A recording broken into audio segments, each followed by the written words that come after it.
Budget का असली महत्व है, क्योंकि किसान कह रहे हैं हमारे हिस्से में और हमारे लिए कुछ नहीं किया। कृषि के क्षेत्र में बहुत काम किया गया है और कृषि के बजट को भी बढ़ाया गया है। किसान के खिलाफ नहीं होगी, लेकिन सामने वाले के खिलाफ हो जाएगी। व्यापारी ने सौदे से मना कर दिया, व्यापारी के खिलाफ कानूनी कार्रवाई होगी। आप मंत्री पद से इस्तीफा दे देंगे, इस बात पर कायम रहिएगा। जमीन जाने का कोई प्रावधान है तो मैंने जो कहा मैं इस्तीफा देने के लिए आज भी तैयार हूँ। कि कृषि मंत्री हो या आप हो या सरकार हो, वो जिद पर आ गई है। देखिए, उनके जो प्रारंभिक मुद्दे थे उन मुद्दों पर आ जाएंगे तो समाधान हो जाएगा। नहीं, वो फोन कौन करेगा, सरकार करेगी या किसान करेंगे? कानून वापसी के अतिरिक्त जब भी बात होगी तो हम तैयार हैं और हम निश्चित रूप से तैयार हैं। बॉर्डर पर जिस तरह की कील्स रोक कर 12 लेयर की बैरिकेडिंग कर किसानों को रोकने का प्रयास है, उस समय जो घटना हुई थी उसको वापस पुनरावृत्ति नहीं हो, इस दृष्टि से पुलिस प्रशासन अपना काम कर रहा है।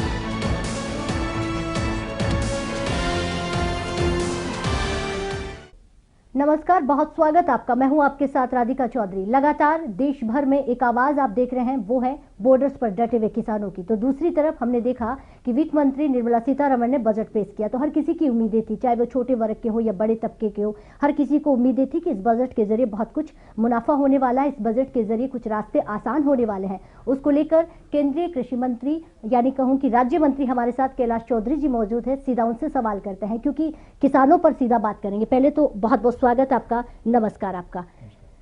सवाल ये रहेगा, क्योंकि आम भाषा में, क्योंकि किसान हैं आप और किसानों को आम भाषा में बताइए इस बजट का असली महत्व है, क्योंकि किसान कह रहे हैं हमारे हिस्से में और हमारे लिए कुछ नहीं किया। ऐसा है कि कृषि का जो बजट हो, चाहे आम बजट हो, जिसके अंदर निश्चित रूप से मैं ये कह सकता हूँ कि आज जो हमारे प्रधानमंत्री जी नरेंद्र मोदी जी के नेतृत्व में जब से सरकार बनी है, तो कृषि के क्षेत्र में बहुत काम किया गया है और कृषि के बजट को भी बढ़ाया गया है। जहाँ यूपीए की सरकार थी उस समय में अगर कृषि का बजट टोटल होता था तो वो बजट ही या तो 15,000 करोड़ या 20,000 करोड़, इससे अधिक नहीं हुआ। लेकिन नरेंद्र मोदी जी की सरकार में आज कृषि का जो बजट है वो 1,35,000 करोड़ से अधिक कृषि का बजट है। तो इससे साफ जाहिर होता है कि नरेंद्र मोदी जी की जो सोच है वो कृषि के प्रति कितनी है और किसान को आत्मनिर्भर कैसे बनाया जा सकता है और किसान की इनकम कैसे बढ़ाई जा सके, इस दृष्टि से नरेंद्र मोदी जी की सरकार लगातार प्रयास कर रही है।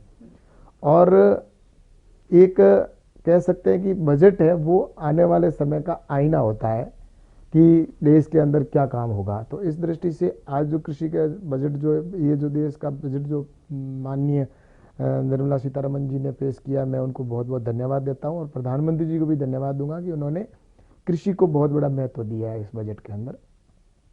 और कृषि के अंदर चाहे आज 10 जो एक पहले मंडियां थी ई नाम मंडी के साथ जुड़ी हुई थी, तो वो मंडियां भी 1,000 मंडी जुड़ी हुई थी, लेकिन आज इस बजट के माध्यम से अब 1,000 मंडियां और ई नाम मंडी के साथ जोड़ी जाएगी। और साथ ही जो एमएसपी पर खरीद होती थी, वो एमएसपी की खरीद की अगर तुलना करें कांग्रेस के शासन से या यूपीए की सरकार में, तो अगर गेहूं और धान की बात करें तो उसके अंदर 3 गुना वृद्धि हुई है। उनके समय में जितना होता था खरीद होती थी एमएसपी के ऊपर, उससे अब 3 गुना ज़्यादा खरीद हो रही है। वहीं अगर दलहन और तिलहन की बात करें तो उसके अंदर जो वृद्धि हुई है वो एक रिकॉर्ड है कि उनसे आज हमारी सरकार के अंदर 40 गुना अधिक वृद्धि हुई है। तो और दूसरा, चाहे अगर कपास की बात करें तो कपास के अंदर तो 2500 गुना वृद्धि हुई है। तो ये सारी चीज़ें हैं जो नरेंद्र मोदी जी की सरकार है वो यही है कि किसी प्रकार से किसान को कैसे सुविधा मिले।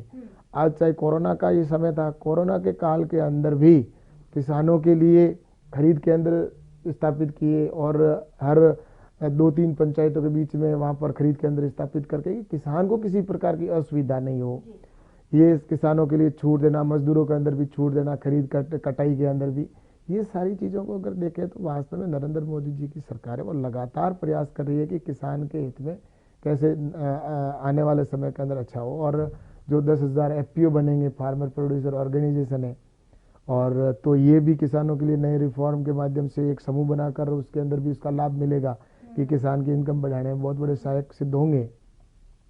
तो कुल मिलाकर मेरा ये कहना है कि ये जो बजट है ये बजट किसान के हित का है और इसमें किसान निश्चित रूप से आने वाले समय के अंदर इस बजट का लाभ लेगा और मैं सोचता हूँ कि सरकार ने जो जो योजनाएं बनाई है, चाहे वो सम्मान निधि की हो, पहले की सरकार ने कभी 1 रुपया भी दिया नहीं, लेकिन आज नरेंद्र मोदी जी की सरकार ने 6,000 रुपये किसान को डायरेक्ट बेनिफिट के तौर पर साल के 2,000 रुपये की किस्त में दिए जा रहे हैं। तो ये सारी चीज़ें हैं, तो मैं सोचता हूँ कि ये किसानों के हित का बजट है। ठीक है, आपने तमाम वो बातें बड़ी आम भाषा में समझाई किसानों को कि इससे क्या क्या फायदे होने वाले और पिछली सरकारों ने क्या किया और हमने क्या किया। लेकिन इस बार अगर हम देखा जाए, कृषि बजट को कम कर दिया गया है। जहां हम आय दोगुनी करने की बात कर रहे हैं, वहीं कृषि बजट को घटाया है। इसको थोड़ा समझाइए। ऐसा है कि कृषि का बजट उतना ही है, उल्टा बढ़ाया गया है कई कुछ विषयों को लेकर, जिसके अंदर लेकिन जो एक चीज़ कही जा रही है कि जिस तरह से इसमें घटाने की बात है, तो जो सम्मान निधि का पैसा था, जो 75,000 करोड़ रुपए हमने पिछले साल बजट के अंदर ये प्रावधान किया था कि 75,000 करोड़ हमने एक अनुमान लगाया था कि इतने पैसे हैं जो किसानों को, जो हमने किसान के खाते में जाएंगे, और किसानों का आंकड़ा जो हमारे संज्ञान में ये था कि लगभग 14.5 करोड़ किसान हैं जिनके खाते में ये पैसा जाएगा। लेकिन कई राज्यों से उनके डेटा हमारे पास में नहीं पहुंचे, और जिसकी वजह से या उनके कोई नाम हमारे पास में नहीं आए, तो उसकी वजह से बजट के अंदर पिछली बार जो 75,000 का हमने अनुमान लगाया था, तो उसकी जगह कम खर्च हुआ। तो इसलिए हमने उस बजट को इस बार कम माना है। लेकिन अगर हमारे जो अभी जैसे 10.5 लाख करोड़ किसानों के खाते में हमने पैसा पहुंचाया है, ये अगर फिगर बढ़ जाएगा और अगर हमारे राज्यों से हमारे पास में नाम और आ जाएंगे, तो बजट को तो किसी से पीछे बढ़ा दिया जाएगा। इसका कोई इशू नहीं। जितने करोड़ किसानों के हमारे पास नाम आएंगे, उतने किसानों को हम 2,000 रुपये की किस्त का, जो प्रति माह अपन हर 4 महीने में देते हैं 6,000 रुपये, तो वो देंगे।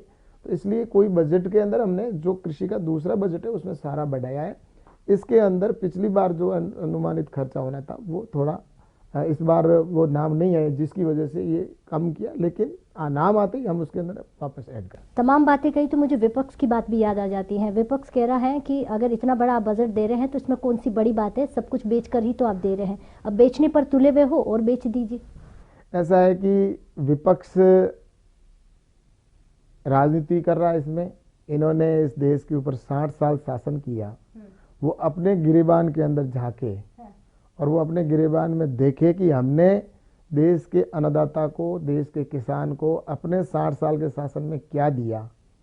वो एमएसपी के ऊपर खरीद है, वो भी पूरी नहीं कर पाए किसान के लिए। आज नरेंद्र मोदी जी की सरकार ने 3 गुना बढ़ाई है। तो आपके समय के आंकड़े उठा के देखो, अरे देश का कृषि का टोटल बजट तुम्हारे समय के अंदर, यूपीए की सरकार के अंदर सिर्फ 15,000 करोड़ रुपए या 20,000 करोड़ रुपए होता था, जिसमें से आधे से अधिक तो सरकारी कर्मचारियों की सैलरी या तनख्वाह के अंदर चले जाते थे। उसके बाद में किसान के लिए कितना बचता था, वो उनको तो मैं ये कहना चाहता हूँ कि सिर्फ मात्र कुछ ऊंट के मुंह में जीरे के बराबर कह सकते हैं कि किसान को उस समय बजट के अंदर प्रावधान दिया जाता था। आज 1,35,000 करोड़ रुपए, और उनके समय में सिर्फ 15 या 20,000 करोड़ रुपए। तो इसलिए मैं तो ये कहना चाहता हूँ, विपक्ष है वो अपने गिरेबान में देखें कि हमने हमारे समय में किसान के लिए क्या किया। नरेंद्र मोदी जी की सरकार है जो हमेशा किसान के हित में निर्णय ले रही है, चाहे वो एमएसपी को हो, चाहे आज हमारे किसानों के लिए जो किसान केसीसी किसान क्रेडिट कार्ड के माध्यम से मिलने वाला पैसा है, तो वो भी इनके समय में कितना था। इनके समय में टोटल जो किसान को ऋण देते थे वो लगभग 6 लाख करोड़ रुपए लगभग मिलता था। लेकिन आज हमने बढ़ाकर, नरेंद्र मोदी जी की पिछली जो सरकार थी उस समय में बढ़ाकर 15 लाख करोड़ रुपए ऋण वितरण करने का किया। अभी इसमें भी 1.5 लाख करोड़ रुपए और बढ़ाए, अब 16.5 लाख करोड़ रुपए किसान को केसीसी के माध्यम से ऋण के रूप में मिलेगा।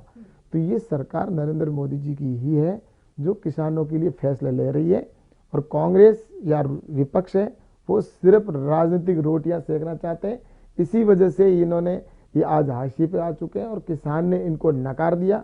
अब ये किसान के कंधे पर बंदूक रखकर और राजनीतिक रोटियां सेकना चाह रहे हैं और बंदूक से निशाना साधना चाह रहे हैं। उसी बंदूक के जरिए मैं एक सवाल पूछ लूं। आपने कहा कि अब वो पूरी तरह धरातल पर आ गई है विपक्ष और किसानों के कंधे पर बंदूक रख रही है। जरा आप ये बताइए, क्योंकि राजनीति आपने कहा कि इनका काम है करना, क्योंकि वो विपक्ष में है।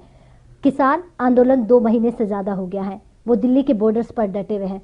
क्या आप स्वयं नहीं चाहते कि इस कड़ाके की ठंड में किसान घर चले जाए? ऐसा कौन सा स्क्रू पेज है जो फंसा हुआ है, जो ना तो खुलने का नाम ले रहा है और ना ही वो पकड़ने का काम कर रहा है? देखिए राधिका जी, आपने जो किसानों की इशू की बात की है, जिस विषय को लेकर वो बॉर्डर के ऊपर बैठे, जी। मैं आपके माध्यम से पूरे देश के किसानों से ये निवेदन करना चाहूँगा कि ये किसानों के हित के बिल हैं, क्योंकि किसानों के जो ये कानून बने, चाहे एपीएमसी एक्ट हो या दूसरा कॉन्ट्रैक्ट फार्मिंग का हो। आज एपीएमसी की बात करें तो मैं खुद किसान हूँ और मैं खुद हाथ से हल जोत के खेत में काम करता हूँ, और पहले भी करता था और आज भी करते हैं। बिल्कुल, मेरे खेत में मैं जब भी होती है उस समय फसल बोने का समय होता है तो उस समय गांव में होते हैं तो करते हैं। तो इसलिए खेत के अंदर जब काम करते हैं और फसल पकती है उस समय किसान के लिए हम यही सोचते हैं कि फसल पकेगी और हम मंडी के अंदर जाएंगे और हमें एक अच्छी रेट मिलेगी। लेकिन वहाँ आड़तीये होते हैं, वो फिक्स होते हैं और वो अपनी मनचाही रेट के ऊपर अपनी रेट तय करते हैं, बोली लगाते हैं और उसके अंदर वो मिले हुए होते हैं और उनको जितना माल खरीदना खरीद लेते हैं। लेकिन किसान की ये मजबूरी होती है कि वो अपने औने पौने भाव के अंदर उसको बेच के जाना पड़ता है और मंडी परिधि के बाहर वो नहीं बेच सकता था। इतने समय तक ये कानून था, लेकिन अब जो ये कानून बना है इसमें अब देश के किसी भी कोने में किसी भी व्यक्ति को किसी भी स्थान पर अपनी रेट जो होगी उसके ऊपर वो बेच सकेगा। मुझे एक आप बताइए कि एक मोबाइल बनाने वाली कंपनी देश के किसी कोने के अंदर बेचे, उसको कोई रोकने वाला नहीं। एक साबुन बनाने वाली है, वो कंपनी अपना साबुन किसी भी देश के अंदर बेचे, उसको कोई रोकने वाला। इवन एक सुई और धागा बनाने वाला है, सुई बनाने वाला विश्व के किसी कोने में बेचे, उसको कोई रोक टोक नहीं। आपने इतना आसान भाषा में इसको पूरा समझाया और क्लोज बाय क्लोज एक एक बिंदु पर एक एक पॉइंट पर आपने चर्चा की, लेकिन वही किसान इतने दूर की बातचीत हो गई लेकिन समझने को तैयार नहीं। आपने एक बहुत जिम्मेदारी के साथ बात कही कि अगर इसमें कहीं पर भी कमी पाई जाती है, जिस तरह जमीन को लेकर जिस तरह भ्रांतियां फैलाई जा रही है, तो आप मंत्री पद से इस्तीफा दे देंगे। इस बात पर कायम रहिएगा, क्योंकि आप देख रहे हैं अब जो आंदोलन है वो अब कोई छोटा बड़ा आंदोलन नहीं है। आप मुझे ये बताइए, विपक्ष अब उनके साथ लगातार बढ़ रही है और अब बड़े बड़े विपक्षी दल भी उनके साथ शामिल हो रहे हैं, कहीं नुकसान तो नहीं होगा? तो इसमें यह कहना चाहता हूं कि विपक्ष के जो अगर नेता हैं उनमें कई वकील भी होंगे और नहीं है उनके पास में वकील तो बाजार से और भी कई कोर्ट में वकील होंगे अच्छे, वो हमारे सामने लाकर बिठा दे और वो अगर कह देते हैं कि इसमें जमीन जाने का कोई प्रावधान है, चाहे वो एसडीएम के फैसले के अंदर हो या उनके जमीन से संबंधित करार में हो, तो मैंने जो कहा मैं इस्तीफा देने के लिए आज भी तैयार हूं। नरेंद्र मोदी जी की सरकार कभी देश के अन्नदाता के खिलाफ जा नहीं सकती। ये जिस तरह से इस तरह मजाक बना रखा है कि विपक्ष सिर्फ ये कहता है कि सिर्फ कानून को वापस लो। आज आप ये इसलिए मैं तो ये कहना चाहता हूँ, मैं ये कहना आज देश के अंदर करोड़ों किसान इस बिल का समर्थन कर रहे हैं, करोड़ किसान इस बिल का समर्थन कर रहे हैं। और मैं तो ये कहना चाहता हूँ अगर एग्रीमेंट के अंदर किसी बात का अगर इनको शंका है कि किसान के व्यापारी अगर किसान है और वो कहता है कि मेरी जमीन चली जाएगी, एग्रीमेंट के अंदर ये चीजें अगर उसके मन में है तो देश के अंदर धारा 302 भी तो बनी हुई है, धारा 302 बनी हुई है जिसके अंदर ये प्रावधान है कि मर्डर करेगा तो उसको सजा मिलेगी। आप अगर मर्डर नहीं करोगे तो आपको थोड़ी सजा होगी, कानून बना है 302 है तो 302 मर्डर होने पर ही सजा मिलेगी। तो आपको कांटेक्ट करना है तो करो, आपको नहीं करना तो मत करो। आप कांटेक्ट नहीं करोगे तो आपको कौन रोक रहा है? जबरदस्ती आपके खेत के अंदर आप लिख के लगा देना। आपको अगर लगता है कि हमारे को तो कांटेक्ट इसके अंदर की भाई हमें नहीं करना है तो आप अपने खेत के अंदर बड़ा सा बोर्ड लगा दो, मेरे खेत में कोई नहीं आए तो कोई नहीं आएगा। तो इसलिए मैं तो हाँ मना कर दूं, कौन जबरदस्ती कोई कर सकता है? कानून तो देश में आज भी इतने बने हुए। कल ये कहेंगे आज इसको रिपील करो, कल वो कहेंगे धारा 370 को हटा वापस करो, फिर कहेंगे सीए का कानून वापस। नहीं मंत्री जी, हम इतना दूर नहीं जाएंगे, लेकिन मैं समझ सकती हूँ जिस तरह आपने बातें समझाई, वो मुट्ठी भर किसान नहीं है ना। अब आप 26 जनवरी से पहले की तस्वीर और 26 जनवरी की अब की तस्वीर, मैं तो ये पंचायतें हो रही है। मैं ये कहना चाहता हूँ कि देश का एक भी किसान चाहे वो कोई भी हो, हम तो ये चाहते हैं कि इस बिल को लेकर उनके मन में किसी प्रकार की शंका नहीं हो। नरेंद्र मोदी जी की सरकार ये चाहती है, चाहे वो बॉर्डर पे बैठा किसान हो, चाहे वो विपक्ष हो और चाहे खेत में बैठा किसान हो। ठीक है। हम तो चाहते हैं कि इस कानून के अंदर आपको कहीं लगता है कि इसके अंदर ये कमी है तो उसके लिए भारत सरकार तैयार है कि इसके अंदर ये संशोधन किया जाए। लेकिन सिर्फ ये एक प्रचार किया जाए कि जमीन चली जाएगी, तो मैं सोचता हूँ ये एक राजनीतिक लोगों का एक षड्यंत्र है और बहुत बड़ा षड्यंत्र है। राजनीतिक रोटियां सेकने वाले लोग आज किसान के कंधा और किसान के नाम का दुरुपयोग करके और अपनी राजनीतिक रोटियां सेक रहे हैं। ठीक है। इसलिए मैं कहना चाहता हूँ कि ये बड़ी ईमानदारी के साथ कि ये किसानों के हित के कानून है और किसानों के लिए कानून है। और किसान आने वाले समय में मैं कह सकता हूँ कि आप जब पूरे देश के अंदर 70 साल इन लोगों का जो शासन था देखा है, देश के किसान ने सबने देखा है किस तरह से किसानों की आत्महत्या होती थी। लेकिन ये नए रिफॉर्म है, इनको भी मोदी जी की सरकार के 4-5 साल देख ले। अगर इसमें कहीं संशोधन करना होगा तो फिर वापस करेंगे। उसके बावजूद भी मैं तो कहता हूँ सुप्रीम कोर्ट का निर्णय आएगा, सुप्रीम कोर्ट के अंदर अपनी बात रखे, निश्चित रूप से उसके बाद में समाधान होगा। लेकिन मैं तो ये कहता हूँ कि सिर्फ सड़क पर बैठकर एक हंगामा करना कोई बात का समाधान नहीं होता। मेरा तो एक ही कहना है, बातचीत करके जहां मैं तो समाधान की ओर बढ़े। मैंने जीवन के अंदर बहुत आंदोलन किए हैं। बिल्कुल मैं कह रहा हूं कि मैंने किसानों के लिए भी आंदोलन किए और अन्य क्षेत्र के अंदर भी मैंने खूब आंदोलन किए। लेकिन आंदोलन करने के बाद में एक समाधान की ओर जाते थे और समाधान होता था।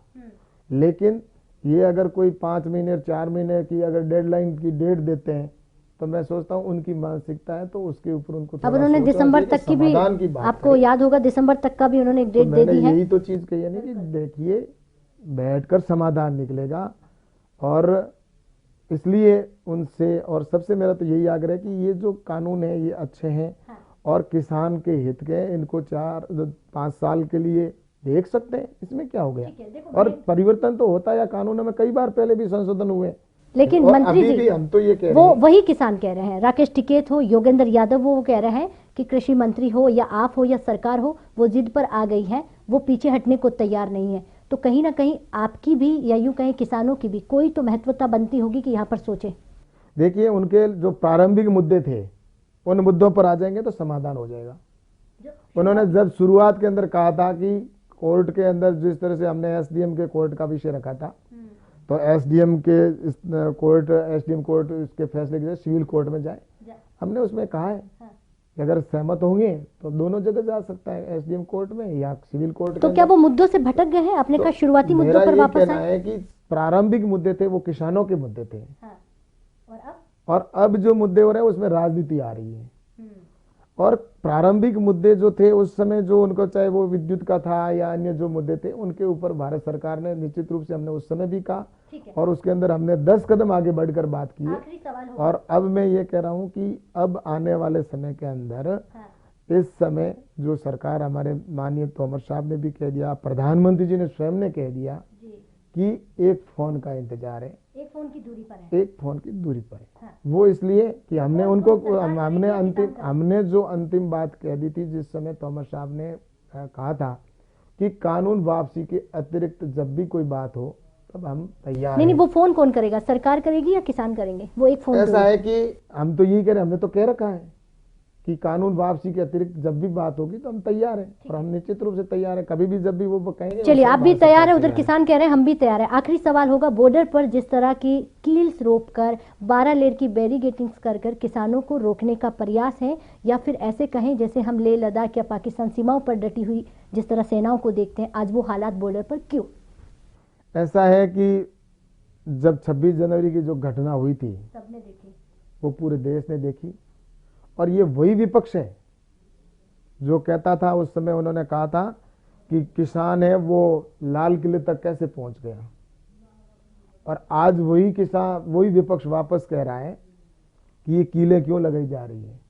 प्रशासन है अपना काम, पुलिस प्रशासन काम कर रहा है और मैं सोचता हूं कि पुलिस प्रशासन निश्चित रूप से उस समय जो घटना हुई थी उसको वापस पुनरावृत्ति नहीं हो, इस दृष्टि से पुलिस प्रशासन अपना काम कर रहा है और निश्चित रूप से अपनी सुरक्षा है उसके नाते वो लॉ एंड ऑर्डर की सिचुएशन की स्थिति को संभालेगा। नहीं, वो किसको रोकने के लिए, किसानों को या फिर वहां आप जिन लोगों को किसान नहीं समझते हैं उनको? क्योंकि देश के किसानों को तो नहीं रोका जा सकता। जो भी अगर वहाँ पर उस समय आपने देखा होगा कि किसान के नाम पर या किसान के बीच में किस तरह से हुड़दंगी पहुंचे, जिन्होंने वहाँ जाकर एक तिरंगे का अपमान किया, तो ऐसे लोगों को क्या कह सकते हैं हम। उस समय पूरा देश नहीं, पूरा विश्व के अंदर भारत की एक शाख गिरी है और देश शर्मसार हुआ था। ऐसी घटना की पुनरावृत्ति नहीं हो, तो इसके लिए तैयारी है वो पुलिस प्रशासन करेगा। और मैं सोचता हूँ उन्होंने जो किया है तो अपनी उनका आंदोलन है, उनको कोई डिस्टर्ब नहीं कर रहा है, लेकिन उससे आगे बढ़ेंगे उसके लिए ही है। ठीक है, आपने तमाम वो बातें बताई, बड़ी आसान भाषा में बताई, क्योंकि आपने कहा कि सुरक्षाकर्मी अपना काम कर रहे हैं और वो उन लोगों को रोका जा रहा है जिन्होंने देश के तिरंगे का अपमान किया।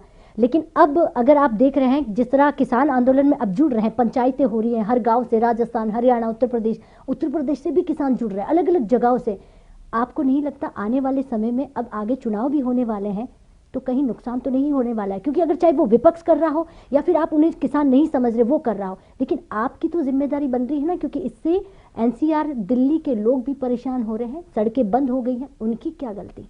ऐसा है, हम तो लगातार प्रयास कर रहे हैं। हमने 11 दौर की वार्ता की है उनके साथ में और उनसे निवेदन किया है, और आगे भी हम तो निवेदन ही कर सकते हैं और निवेदन ही कर रहे हैं। क्योंकि वहाँ अगर ये बात जिस तरह से आज पूरे कोरोना का भी समय है, लोग भी परेशान हो रहे हैं, तो उस बात को वो किसान के नेता जरूर समझेंगे कि जिद ही अंतिम हल नहीं होता है, हमें समाधान की ओर जाना चाहिए। अगर समाधान कोई है तो वो दोनों के बीच में बैठने से होगा, और यस या नो है उसके ऊपर समाधान नहीं होता है, क्योंकि आंदोलन तो हमने भी किए और उन्होंने भी किए। लेकिन मेरा यही कहना है कि बैठेंगे तो जो इस कानून के अंदर जो मैंने कहा प्रारंभिक मुद्दों पर आएंगे तो समाधान होगा। और उसके साथ ही क्लोज बाई क्लोज बात होगी कि इस बिंदु के अंदर आपने जो ये कानून बनाया है, इस कानून के अंदर ये कमी है, इसके अंदर आप सुधार करिए तो कर लेंगे। लेकिन पूरा रिफिल करने की बात आती है तब मैं सोचता हूँ कि ये जो मैंने पहले कहा कि फिर तो ये एक ऐसी शुरुआत हो जाएगी जिसका कोई अंत नहीं है, कि कल धारा 370 का होगा, फिर सीए का होगा, फिर और कुछ आएगा, फिर ये भी होगा कि मर्डर पे भी 302 का धारा, उसको भी हटाओ, मर्डर करने के बाद भी जा सकता है। ऐसा नहीं होता। मेरा ये कहना है कि मैं तो यही कह सकता हूँ कि इसमें आपको कहीं पर भी अगर जो यूनियन के नेताओं को लगता है तो उसके लिए भारत सरकार वो हमेशा खड़ी है और उसके लिए समाधान करेगी। बाकी मैं तो ये कहता हूँ 60 साल कांग्रेस ने शासन किया, उनका देख लिया ना, उन्होंने क्या किया किसान के लिए।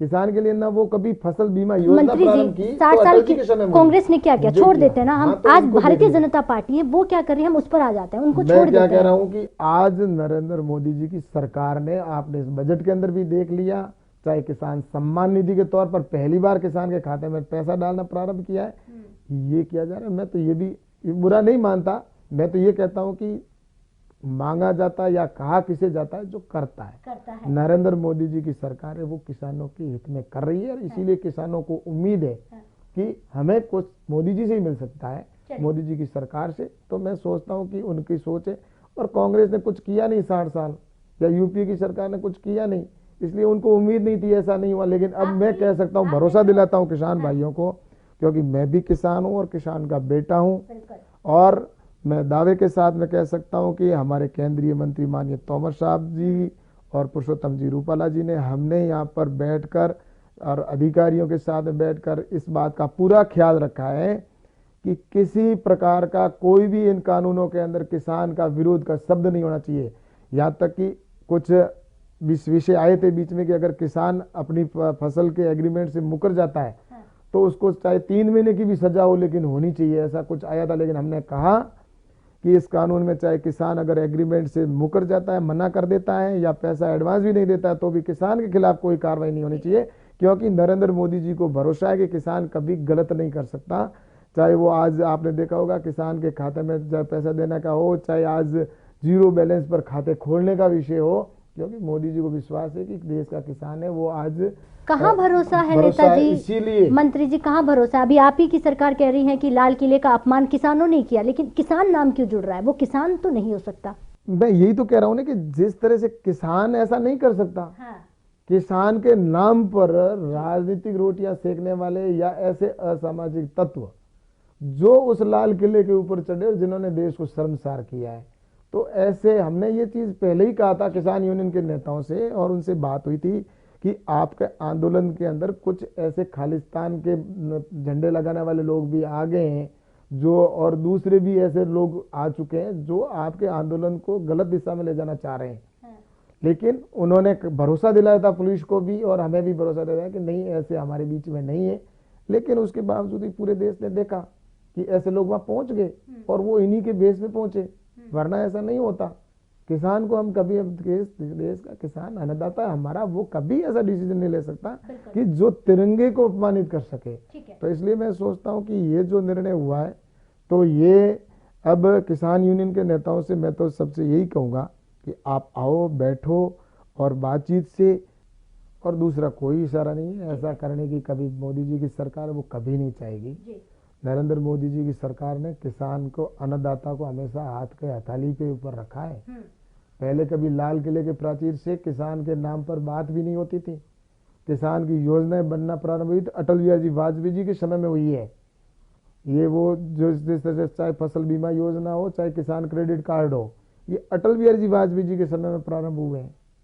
वरना आप जानते हैं पहले तो किसान को सिर्फ मोहरा बनाया जाता था, किसान के नाम पर राजनीति होती थी, और उसके बाद में अगर किसानों के लिए नए रिफॉर्म आए तो वो नरेंद्र मोदी जी की सरकार में आए। इसलिए मैं आपको कहता हूं कि आज नरेंद्र मोदी जी की सरकार में वो सारे काम किए जा रहे हैं जिससे किसान की इनकम डबल हो और किसान आत्मनिर्भर हो, और किसान आत्मनिर्भर होगा तभी हमारा देश आत्मनिर्भर होगा।